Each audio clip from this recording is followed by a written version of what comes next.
अजित पवार यांचं निधन झालेलं आहे. आज सकाळी 9:30 वाजता बातमी आली आणि मी आज लातूरला आहे. लातूरून आता प्रचारालाच आम्ही निघत होतो सकाळी. बातमी आल्याबरोबर आम्ही एकदम सुन्न झाला, आमचा धक्का बसला.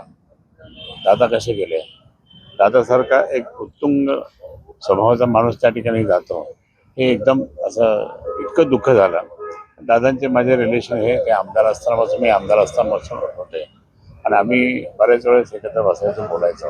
आता तर उद्धव साहेबांच्या मुख्यमंत्री पदाच्या काळात ते बरोबरच होते आणि म्हणून ती अजून जास्त मैत्री घट्ट झाली. आज जरी समजा काका पुतणे जरी एक झाले असले तरी आम्हाला असं वाटतं की आता पुढे खूपच चांगलं येईल. पण त्यांचं एक स्वप्न राहिलं, ते म्हणजे मुख्यमंत्र्याचं स्वप्न राहिलं. ते परवा असे भाषणात एकदा बोलही पण की मी माझं मुख्यमंत्रीपद राहिलं बाबा, होईल होईल कधी नंतर होईल असं म्हणत होतं. पण परवाचं त्यांचं भाषण मी एकदा ऐकलं होतं की इतकं निष्ठेपणाने कार्यकर्त्यांना बोलले. ते तुम्हाला सांगतो की कार्यकर्त्यांना सुद्धा ते रागवायचे, बोलायचे, प्रेम पण करायचे. कार्यकर्त्यांना सांभाळणारा व्यक्ती त्या ठिकाणी होता. आणि महाराष्ट्रामध्ये आतापर्यंत कोणीही मंत्री सकाळी 7 वाजता त्या ठिकाणी मंत्रालयात जात नव्हता. मी सुद्धा 5 वर्ष मंत्री होतो, पण मी पण 10च्या नंतरच जायचो.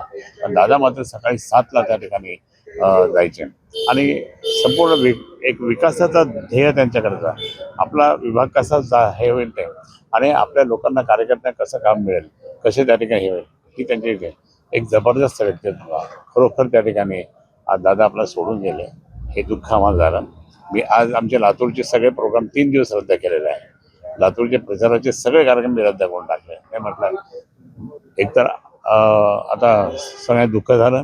हे दुःख म्हणजे आज पुढाऱ्यांचं आमचं कसं असतं, पुढारी धावत पळत येतात कार्यकर्त्यांसाठी, कार्यकर्ते आपल्यासाठी असतात. कार्यकर्ते पुढारी धावपळ करत आपल्या विभागासाठी निवडून आणण्यासाठी.